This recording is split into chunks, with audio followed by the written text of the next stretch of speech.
Hello and welcome to episode 15 of the Wilder podcast. I am Tom Constable and this is Chloe. Hi everybody.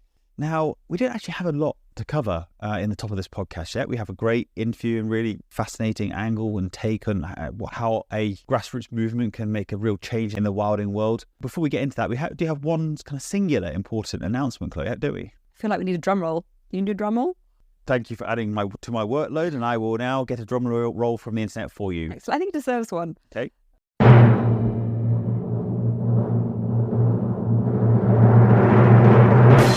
So we've been busy planning over the last couple of weeks, and we're delighted to announce the first Grange Project Volunteers Day. And maybe I could even have a dum-tsh, so I'll see what I can do. Now that's you adding to your own workload. I mean, well, why not now?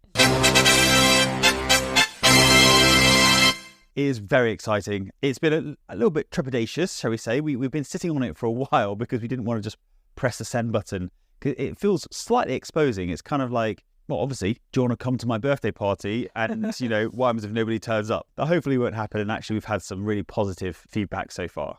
I feel a lot of responsibility because we really want people to come along and enjoy their time at the Grange Project as much as we do every day. And we've been really trying to think about how we hold people in mind throughout the day. And I guess that involves a degree of pampering. We're not pampering anybody. We're going to look after our guests. We're hosting people on the land, hopefully. If they turn up. Yes, it might just be you and me and... a lot of cake. Yeah, that's true. So in terms of the layout, 'cause I know you're a planner, Chloe, and you would like to know... Well, I think there are some key questions. Before I came along to any Volunteers Day, I'd want to know, who's going to feed me? What's the plan? Is there a toilet? These are all important questions. You would think about toilets, Chloe. Is that you? On the top 3 questions is, where do I go to the toilet? I think cake could come before toilet, but yeah, it would be part of the consideration. All right, there we go. A bit of toilet talk before we even get into the podcast. Just as a brief overview, you'd arrive in the morning round about 9:30. Hopefully, either getting public transport or car sharing, but whatever works, we'll work together with whoever wants to come to make sure it's the most efficient possible. Absolutely. And then we just have an introduction, a little chat, maybe a little wander around. We've got actually 4 activity leads. People have already volunteered to help run different segments. Have they volunteered or have we volunteered them? Probably the latter. But very kind-hearted people who are very more experienced, I would say, than either of us. Yep.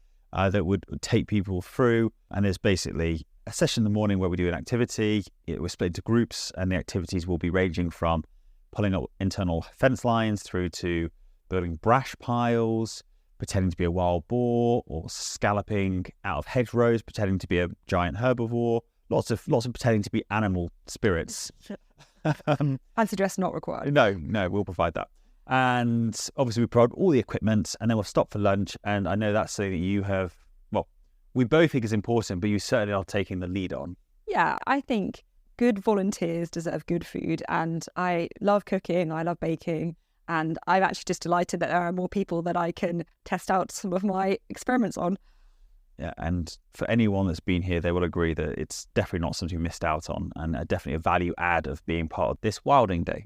So then the afternoons, we all rotate, like musical chairs, go on to the next activity, and then that's it. We have a little wrap up, a little chat, and what we hope people will have got out of this is met some people, like-minded individuals, maybe from different backgrounds or experiences, really got to know each other, had a good chat during the day.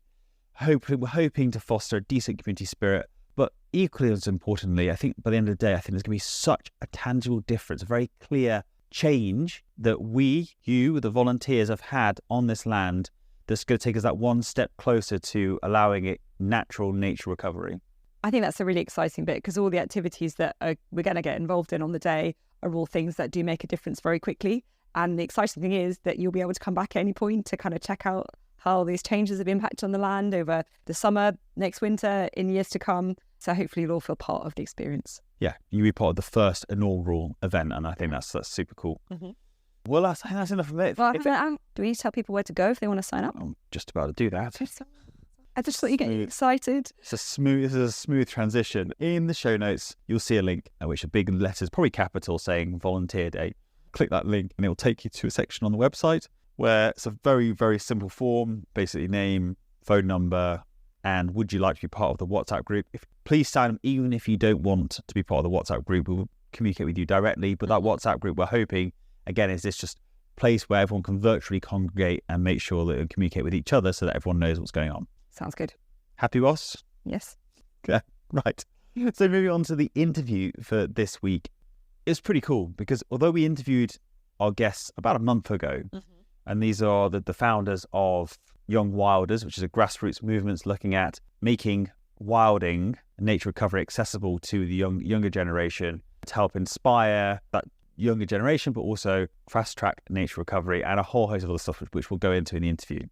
But also, it was wonderful to have them to come and, I use that word too often, but it was wonderful to have these guys come and visit actually the Grange Project. And although during the interview, it was only with, I say only, it was with the awesome and knowledgeable Jack and Noah, we were also joined here at the Grange Project with Molly and Meg. And a nicer group of people, I think it would be hard to find. What do you think? Oh, they were a complete pleasure to host. And, you know, Tom and I were in the midst of the bedtime battle. They let themselves in, they made themselves comfortable. It was just like having old friends over for dinner. And hopefully that was a mutual experience rather than just one-sided.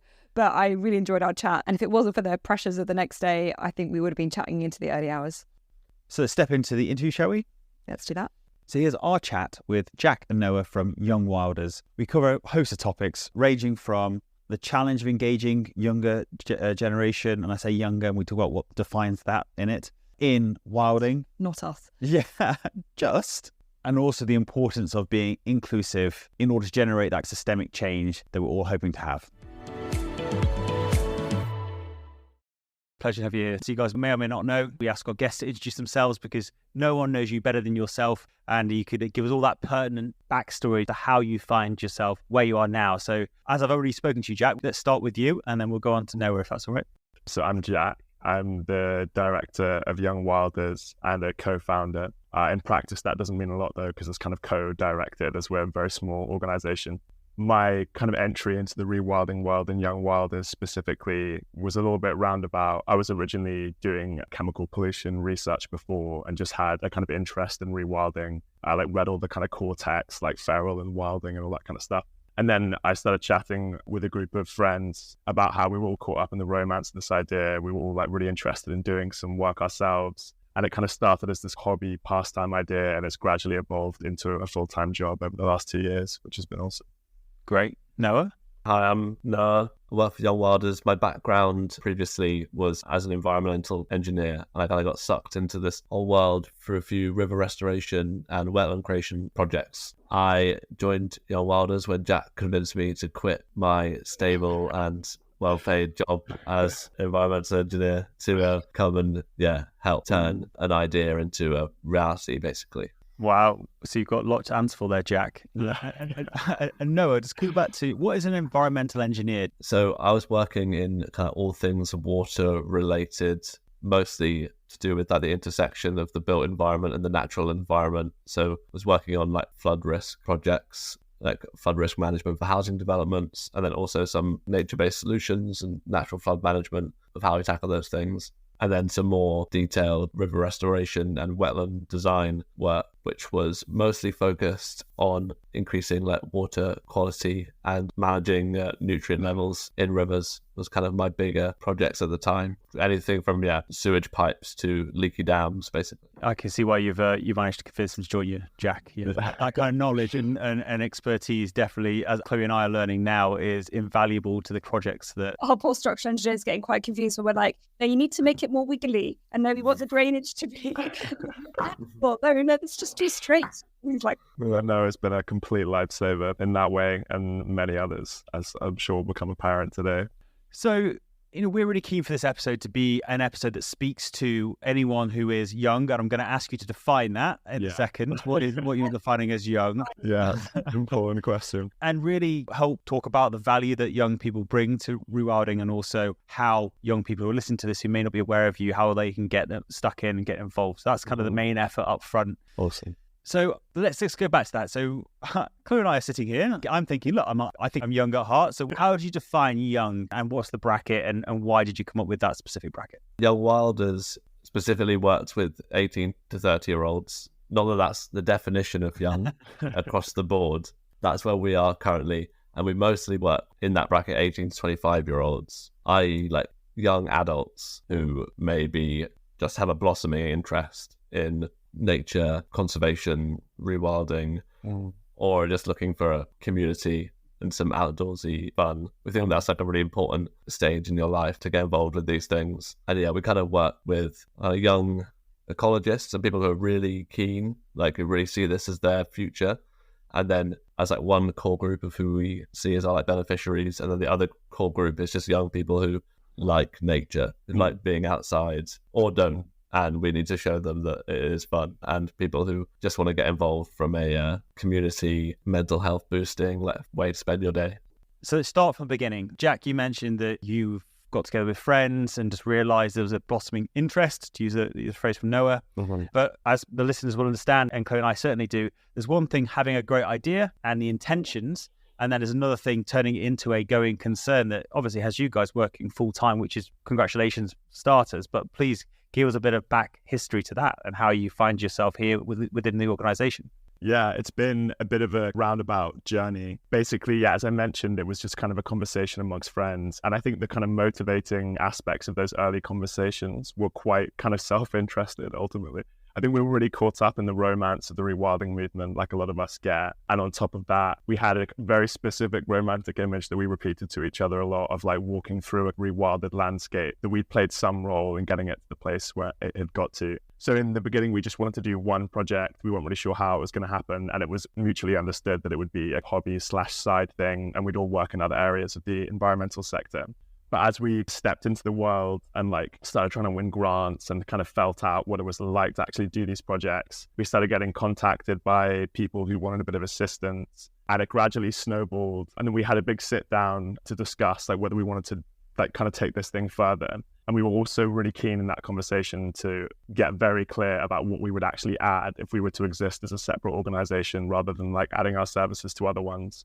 And our reason for being, based on those early chats, was this thought that there's a lot of youth engagement going on in the environmental sector, which is vital. You know, obviously needs to be loads of that. But we felt like as we've been involved in these youth groups ourselves, a lot of them had this bolt-on, slightly box-ticking feel to them. And it's really good they exist. It's better that they exist than don't, obviously. But a side effect of that was we didn't really feel like it was that substantive an engagement in, or certainly not very hands-on. We didn't have much decision-making control, for example. And we really wanted to create an organization that's firstly attractive for young people. So just like kind of fun, like Noah mentioned, just like a nice place to be. But also that gives young people room to kind of like learn things the hard way, kind of make decisions, practical on the ground experience, all that sort of stuff. And those were kind of the early thoughts that led to us having this youth like rewilding focus. Another component of our USP, I suppose, is that we tend to focus on smaller plots just because at our time of founding, most of the biggest organizations were focusing naturally on much bigger plots. So we felt like there was a niche. There were these smaller landowners approaching us who needed help. And there were these young people who wanted to be more substantively involved in the movement. And we felt like we could work essentially as like a matchmaker between those two groups. And that kind of model is still what informs our work today. It all sounds amazing. I mean, firstly, amazing what can be created through a conversation with friends. And I think that's a really underestimated place for generating ideas and thoughts. And then, yeah, to take it through to what you have done with the real intention that I'm hearing around, it feels like it's like something around the mutual benefit for young people, for landowners, for environment, for well-being. It just sounds all positive. And you talked about the romance of the rewilding movement. What do you think is so attractive about rewilding? And does it particularly resonate with young people in a way? Because I've got some ideas around that, but I'm really interested in what your thoughts are. Think that's an awesome question, and we've kind of been on the front line of that resonation, I suppose. Like we've seen these young people being thrilled by the concept of rewilding and seeing it in action. And it is really interesting to think about that. I suppose there's a couple of like different levels that are coming to mind as reasons as to why it might be gathering so much momentum amongst young people. The first one that came to mind was just this thought of we're getting barraged with you guys will be as familiar with this as anyone, barraged with so many hyper-depressing statistics and news stories about environmental decline from all these different angles. And rewilding is so fundamentally hopeful in its idea and in the end product of it that it makes sense that people might be just drawn to it as a narrative. Yeah, there aren't too many hope narratives in the environmental sector, so I think that's a huge part of it. I also think there's something a bit thrilling in that it's kind of pushing against really long-standing norms about how the countryside should look. And I think young people, and maybe I'm just speaking on my own behalf as a generically, probably primarily an annoying way, just kind of like, I don't like being told what to do, generally speaking. And I think that kind of instinct exists in a lot of young people. And I feel like the thought that like maybe the way things have been being done and people have been being told to manage the land might actually not be the best, and that there's a cool, so interesting new way that we can do things. It's just kind of like a kind of thrilling thought in itself. In terms of other stuff, I suppose the stakes are just so high. I mean, for everyone, but for young people especially, and that we're being handed this quite desolate ecological landscape. There's so many cataclysmic things kind of on the horizon. And I think rewilding offers like a really tried and tested route out of so many environmental problems. You can't really help but be drawn to it, in the sense that if it is a success and if it happens at the scale that it needs to and the time frames that it needs to, it could really massively improve our quality of life and like the stability of society across our lives. So that's obviously like another pretty appealing component to it. No, I completely agree. And having done some work with young people sort of struggling with climate anxiety or distress, whatever, however you want to describe it, there's something about hope and action. If you can get those combinations, then you're in the right space. And for me, I wonder as well about there's a value as well of being young, in terms of you think about what you're going to see of your lifetime. And that feels really exciting, doesn't it? That like, you know, you come back to this space every 5 years over the next however many, and it will look dramatically different over that period. And I think that's something that's really attractive. Maybe it'd be helpful for our listeners to get a sense about what is it that Youngwilders actually do? How do you support this process? Youngwilders is set up as a non-profit organisation focused on youth-led nature recovery. We do this by facilitating and running youth-led nature recovery projects across the UK, as well as a whole host of other youth engagement and platforming activities that we do in the background.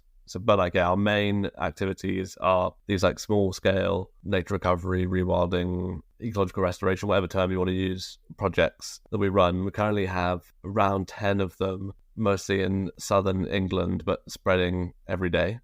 And these like range from urban wildflower meadow creation in central London to 40-acre rewilding project on the border of Surrey and Sussex. And we're just about to get cracking on another 30-acre like woodland and river restoration project in Essex, which we're really excited about. And all our projects are youth-led, so the interventions are conceived by and like designed with and for young people. And then, at least on our bigger projects where we're completely in charge of the management of the land, all the interventions are also completed by young people through our like big volunteer days. And then on the side of that, we also run an annual youth rewilding summit that we've been delivering in collaboration with HEAL and NET. And we also do seminars and run online groups, and Jack as an Instagram wizard and all those other things to do to reach young people from all over. And our kind of MO on all of our projects is to maximize not only the ecological, but also the social potential of a small plot of land.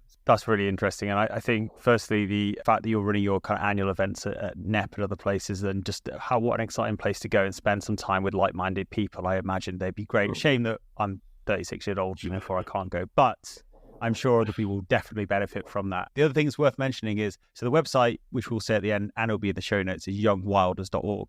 You've got a really cool, funky section. I mean, all of it's good, but our project section where you've got the map of the UK and you've got your projects listed on that. So any young people listening, or anyone else for that matter, don't want to discriminate, can go on there and have a look at the projects and just see where it is and how it's spreading. And it'd be very interesting to see that over the years as it grows. It's really quite exciting.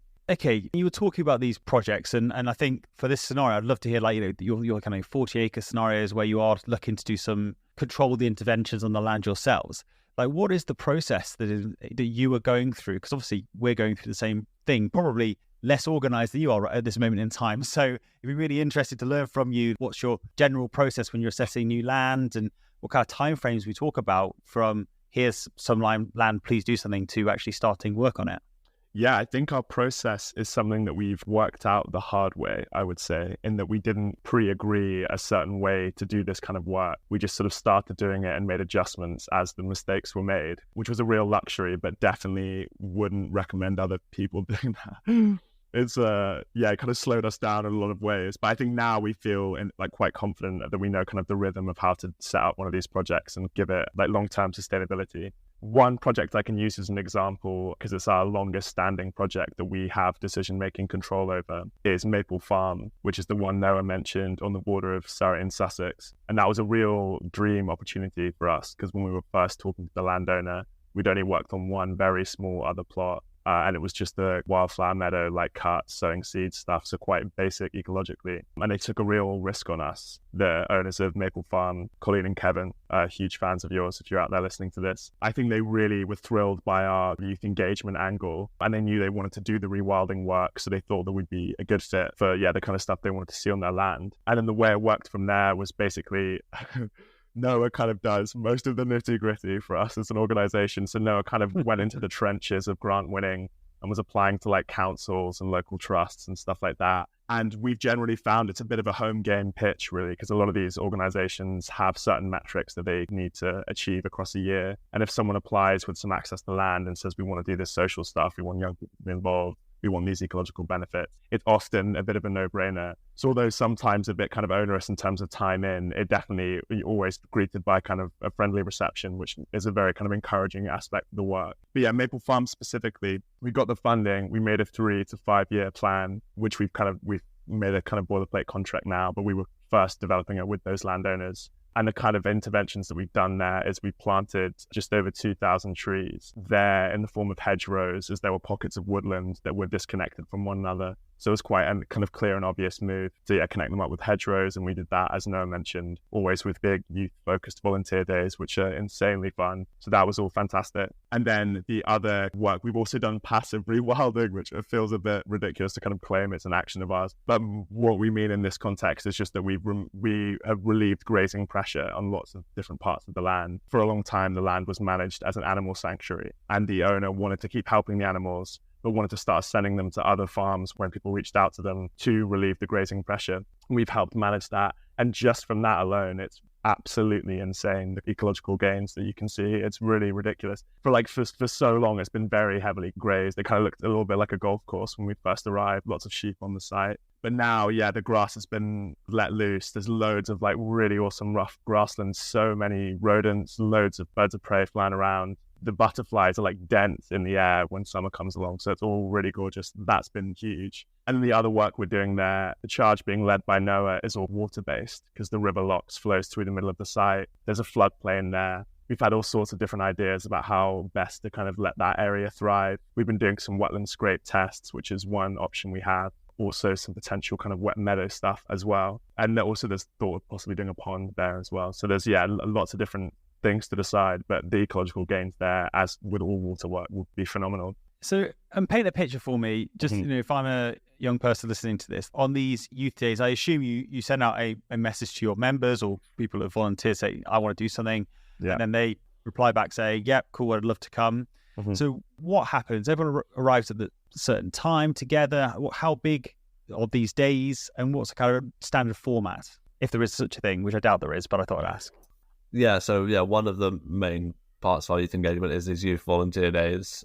We normally advertise those just by like posting on our Instagram or like out to our mail out subscribers, and then everyone gets a nice little info pack from us. It normally comes with a drawing from one of our more talented friends about showing what we're going to be doing, and we arrange everyone's like transports, like lift shares, get everyone down. Specifically at Maple Farm, we spent a lot of time, again, with some talented young friends, dismantling a bunch of old horse shelters and reusing the materials to create an outdoor classroom. So that's where we like host these volunteer days. So we'll all meet there, have a bit of discussion about what we're doing, why we're doing it, why it's important, get everyone to strategize a little bit about how the best way to go about it is, with a group of 20 to 30 young people, basically. And then we just kind of hand out some safety gloves and then get cracking. I don't know, try and make it as fun as possible. I'm going to start middleagedwilders.org. That's what I need in my life. And I guess if I'm a young person and I'm listening to this and thinking, I want to get involved, but I don't know anything about nature, rewilding, or any of these principles, like, is there a place for me? What would your response be to that? I think, that's a huge component of what we hope we're bringing to the rewilding space in terms of making it as unintimidating as possible for people who might not be familiar with the ideas. I think for those who aren't familiar with the ideas, all the kind of like Latin names for things and the fact that things are kind of very, like just geographically can be quite difficult to get to, those sort of barriers are always there. So whenever we're doing this kind of work, we're always really keen to make things, I guess, as frictionless as possible for anyone with a passing interest in rewilding, in the sense of making it kind of a lot about fun, like Noah mentioned at the start of the day, we'll like explain about, hopefully in simple terms, the kind of ecological benefits of the work that we're doing. And we'll also, make things really easy to get there, just, in those practical terms. That is a huge thing, because we really don't want to be preaching to the choir and just getting people involved who will have done this stuff otherwise. We really want to kind of broaden the church, if you will, of people who are coming down to do this sort of work. So making things as kind of easy and unintimidating as possible is pretty core to what we do.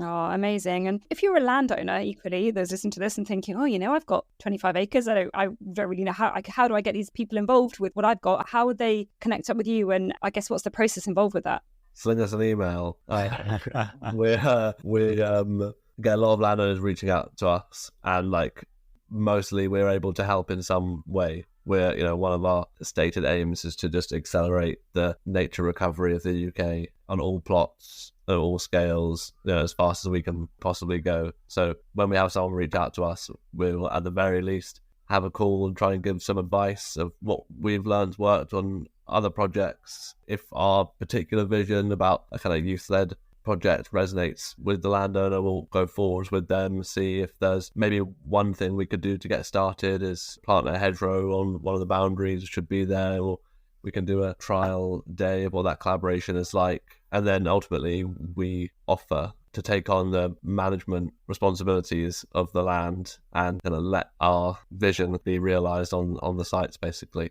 And which is always done in collaboration with the landowner and other local community groups, and see what the need is, both from that social side as well as the ecological side. I think one thing which Noah's touched on that's important to highlight, just if I was a kind of budding landowner getting thrilled by the Youngwilders pitch, is one thing that we say early in the conversations is that you would be able to get this work done faster and possibly more effectively, even if you worked with just a much more experienced, larger, slicker kind of environmental consultancy or anything like that. So it's pretty crucial, upfront, to establish that there's a lot of value alignment and that they're kind of really into the youth engagement component and all the kind of problems that come with that, because obviously it isn't all sunshine and rainbows when you're handing over fairly large management decisions to people that don't have this kind of experience. But we kind of started Youngwilders on the premise that these landowners did exist without having any concrete proof that they did. Ones willing to take these risks and who really believe in youth engagement stuff. And we've been lucky enough to stumble into a few, which has been pretty awesome. Yeah, I've got to say, from our experience, I'm not sure. I think you do yourself a disservice there. I think that rewilding is such a new sector that people are exploring, and even professionals, historically trained, using my little quote hands here that no one can see on the podcast, I think are still learning. And I think that's the wonderful thing about rewilding is it's just experimentation, being happy to fail and just applying the principles. At least that's again from our perspective for the last few months of doing this now. And then younger generation are probably more happy to fail, more happy to learn, more happy to adapt, more flexible in their approach. And I think that can only be of benefit as long as you obviously don't do any more detrimental damage to the lands that you're looking after. So one of my personal bugbears about this sector is that we don't look after the people who are looking to do the right thing well enough. People expect to, you want to do something nice for the environment, let's still do it for free, because why not? So I'm kind of inspired by you guys and what you're doing and choosing to make this your career calling, whatever you want to call it, experiment. But you've still got to make it pay. So I'm really curious as to how you do actually make sure there's enough money to allow you guys to continue to work full time on it and get that balance between trying to do the good thing regardless and also still trying to make sure that the lights stay on. Yeah, it's really interesting question, and basically the plague of our lives of how do we know this is a good idea, how do we get it to put food on the table? Not much ultimately, but we just want to carry on doing it because we think that the potential is massive for it to serve lots of people, and we know that there's value there. We function mostly in a very similar way to a charity. We're a social enterprise and non-profit, so we're not allowed to make too much money. We spend a lot of our time fundraising. We have a few amazing charitable donors who've helped in the early stages support mine and Jack's salaries. And then for all of the projects, we are basically applying for every grant under the sun to keep them going. Now, as we have gained a bit more experience and there's more government grant schemes on offer, like countryside stewardship, biodiversity net gain, environmental land management schemes all coming through, and we have now the experience of how to access those on small plots. We also charge new landowners a small fee to work with us, just a little contribution to our core costs so that we can make sure we're delivering all the youth engagement side of what we do. But that's probably around 10 to 15% of our income at the moment, and the majority of it is charitable donations, basically. But the projects themselves are all self-funded, zero cost to the landowners and the implementation side of things. So that's kind of the service we offer. And it's, some people might think, hang on, what, we have to pay you? But from my experience historically is if you do something for somebody and you make it free and you could just turn up, then people, despite wanting to turn up, often don't on the day because they've got something else more important to do. However, if you ask the person to just to engage a small amount of money into supporting or donating to the organisation, you've instantly got someone who values what you're bringing and is an engaged client, or again, don't know what term, partner you guys want to work with. And I just think that is fundamental for you to have that certainty that that land is going to be your project moving forward. And salaries, I think, is a grandiose term, maybe. I don't know at the moment, but aspirations in the future. For you both, if in, 5-10 years' time, Youngwilders have got to the place where you'd want it to be, what sort of things, what are your aspirations? What are you really hoping to get from this?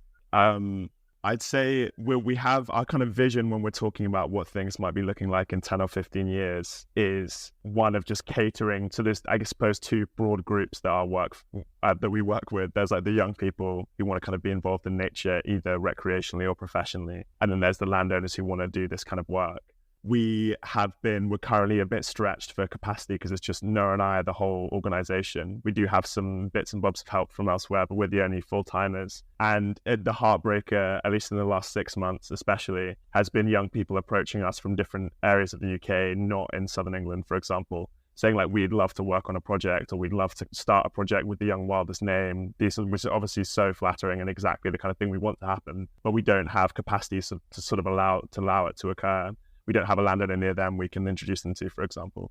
And then the flip side of that is landowners have been approaching us and saying, we'd love your services, we love the U3 wilding angle, all the kind of stuff we love to hear. But then we don't have capacity to like start up a project in the way that we've already done. So I'm whining about capacity just because we'd love to get to a point where landowners and young people from anywhere in the country can approach us from either side of that conversation. And we can say, oh, great, we've got a cluster of 10 young people in the area who we know are interested in this kind of work. Or you can use our name to start your own project, or there's a landowner just near you if you'd like to introduce. So I suppose we'd move to a more facilitator type role, and that will allow us to kind of scale to do those two core aims, which is just always to accelerate the nature recovery of the UK and to get young people as involved in the movement as is possible.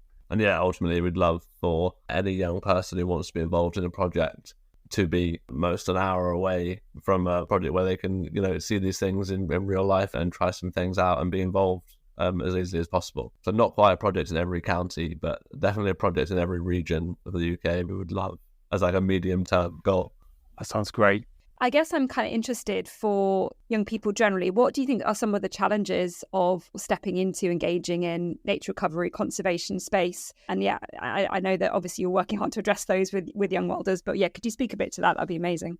Definitely. So one issue there that Noah and I talk to each other about pretty frequently is about volunteer exploitation in the nature conservation sector. It's interesting because in other sectors, they don't expect as much free work. Basically, there's like positions in our world where you can work 3 days a week full time for months and not be paid anything. And obviously that just doesn't really chime right. But equally, people do really want to do this work and have these experiences. So it's not as straightforward as like long-term volunteering equals bad.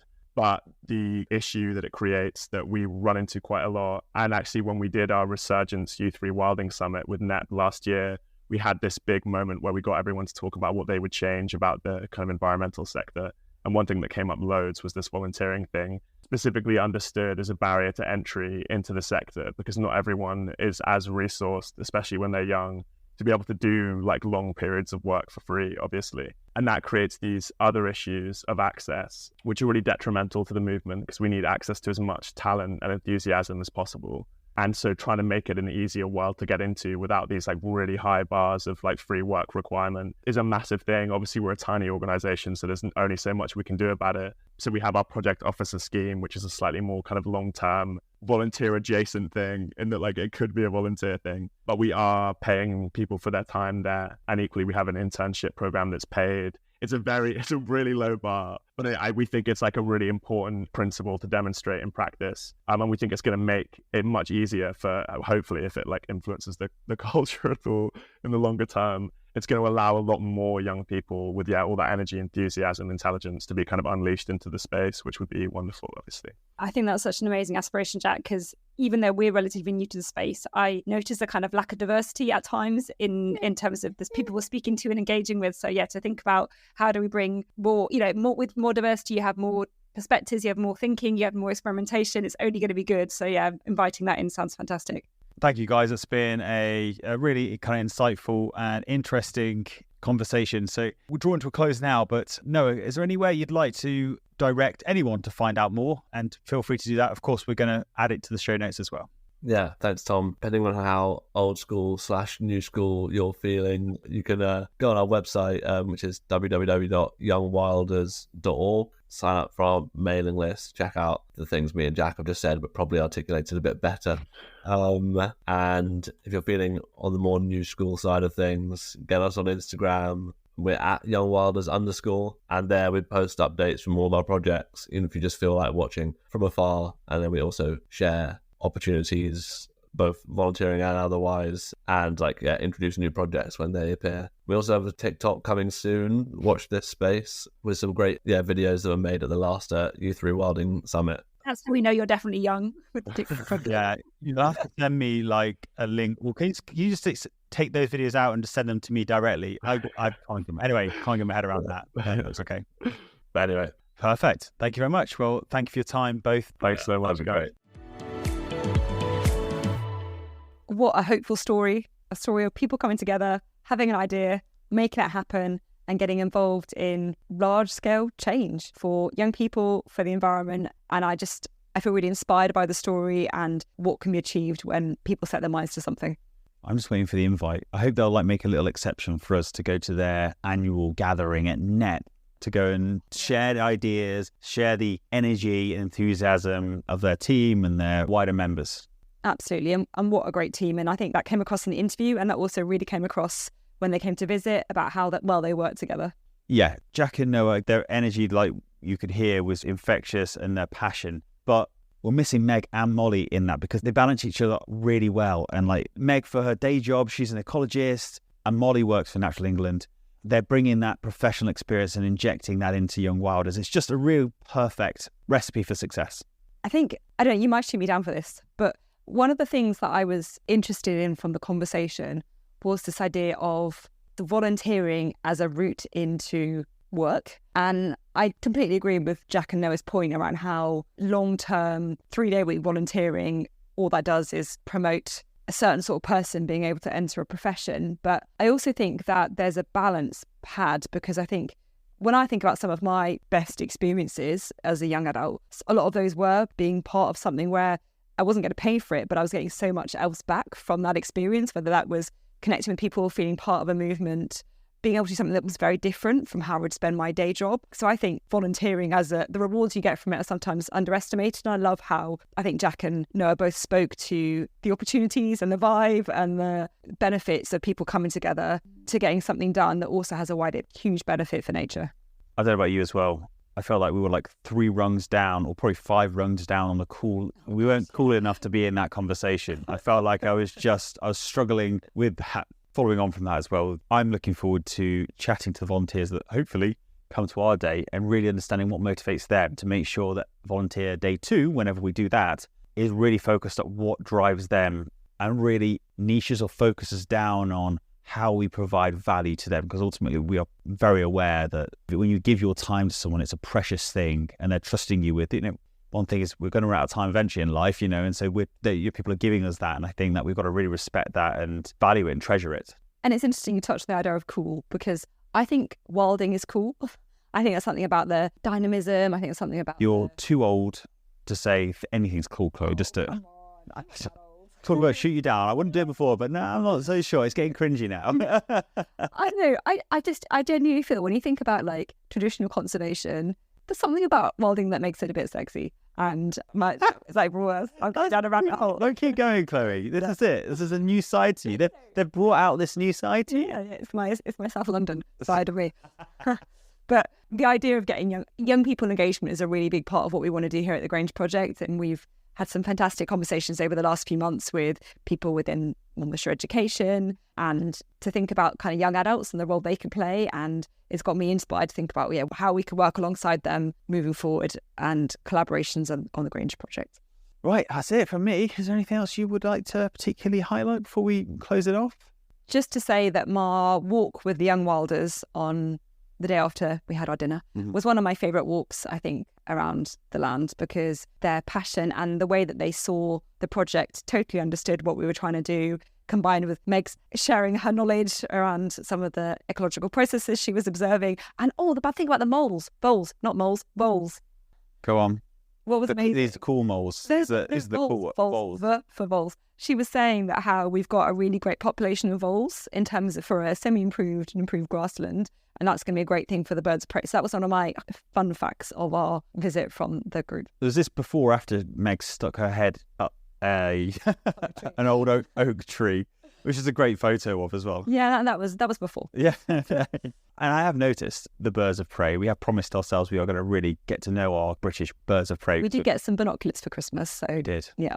Although I did see on the internet, just before we close this out, an AI-driven binoculars where it will tell you the bird you're looking at just through using a kind of ultra HD camera. How cool is that? Step away from the technology, Tom. There's a book and a binoculars that will serve you well. If you want to be cool, Chloe, just saying. Right, well, thank you very much, everyone, if you've got this far. Congratulations and well done. I hope you've enjoyed this episode. Links to everything will be in the show notes, including the volunteer day. And we look forward to chatting to you on episode 16 in a couple of weeks. Thank you, everybody.